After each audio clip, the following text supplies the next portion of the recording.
For today's video, tuturuan ko kayo about needs and wants para alam natin kung paano ba tayo magbabudget ng ating pera. Kung ano ba dapat yung priorities natin about sa paggastos natin ng pera. Ang needs ay yung bagay na kailangan natin para makasurvive.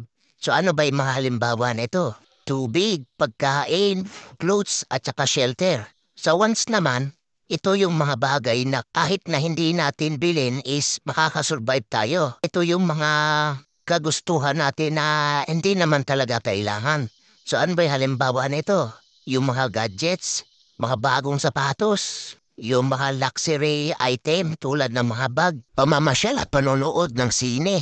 So ang ibig sabihin pala ng wants ay yung mga bagay na hindi naman pala natin totally kailangan pa, na pwede naman sa susunod na lang natin bilhin kapag mayroon na tayong extra pera. Kung kayo ang tatanungin, yung cellphone, ano ba siya?